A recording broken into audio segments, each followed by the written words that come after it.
Hi, this is Daywalker Customs and welcome back to our video series.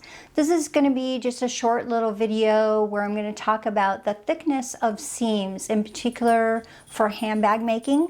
You run into this when you've got a lot of seams all coming together.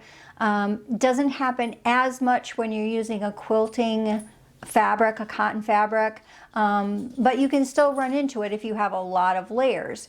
You run into this more often, I believe, when you're using other fabrics like cork, faux leather.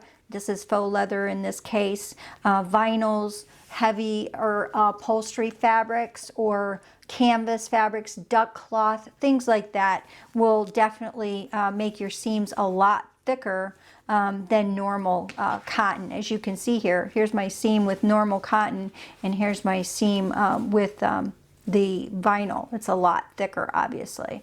And when you're putting pieces together, let's say, for example, you've got two pieces of leather here, or not leather, but faux leather or vinyl that you're putting together, and you start putting these seams together, you notice how thick those seams start to get.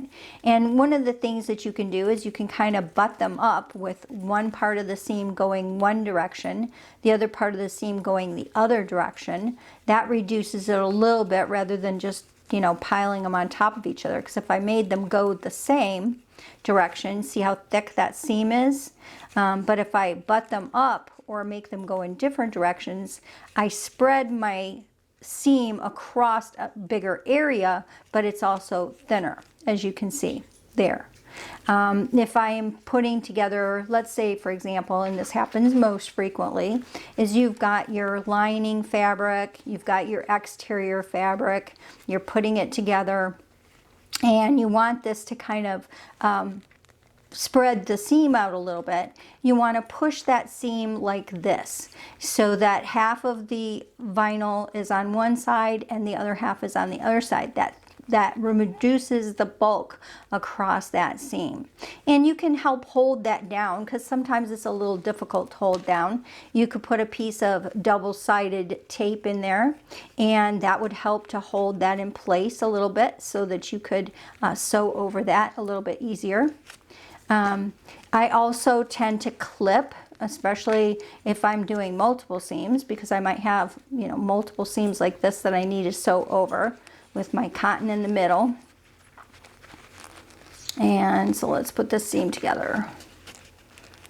And I'm actually going to butt them like this, one on one side, one on the other. And then I'm going to use clips. So I'll put a clip on one side of the seam, and then on the other side of the seam to kind of hold that together. And then what I would do then is, as I'm sewing up, I would stop, remove the clip, sew to the center, stop, move the clip, and then continue on sewing across. And that would help me to keep that in place. And especially if I use some double-sided tape in there, it would help hold that. But you can see how thick that seam is. There's 2 or 3 other things that you can do. One of the things that you can do is you can use a like mallet or a little rubber hammer or something, and you could give it a couple of whacks and help compress that seam a little bit more. Sometimes that helps, especially if you have even multiple layers of cotton. It can help with that. In this case, it probably wouldn't do much because it's not going to flatten that faux leather very much. Something else that you could do, and definitely encourage you to do, is to use a brand new 9014 jeans needle.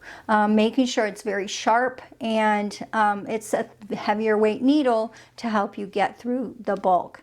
And then finally, what I would do is I would hand crank your machine as you walk through these seams. That way you can feel if it's not, the needle's not going to go through, you can kind of move your fabric a little bit, or work with your needle to kind of adjust it and get it to go through. And if you're manually walking it through the heavy seams, your chances of hitting something and breaking a needle are less. So that's kind of my tips and tricks, just to kind of review. Butting up the seams, obviously, making the seams opposite of each other so that they go in different directions, like this. making sure that they go one way and then the other way. That helps. Using double-sided tape, using a mallet or hammer, using clips to help hold things in place, and using a new jeans needle and hand cranking your machine. So those are my tips for working with heavier seams, and I hope that that was beneficial. So thank you for joining Daywalker Customs. And if you liked this video, please hit the subscribe in my YouTube channel and hit that notification button so that you'll be notified when I post my next video. So thank you very much for joining us, and have a great day.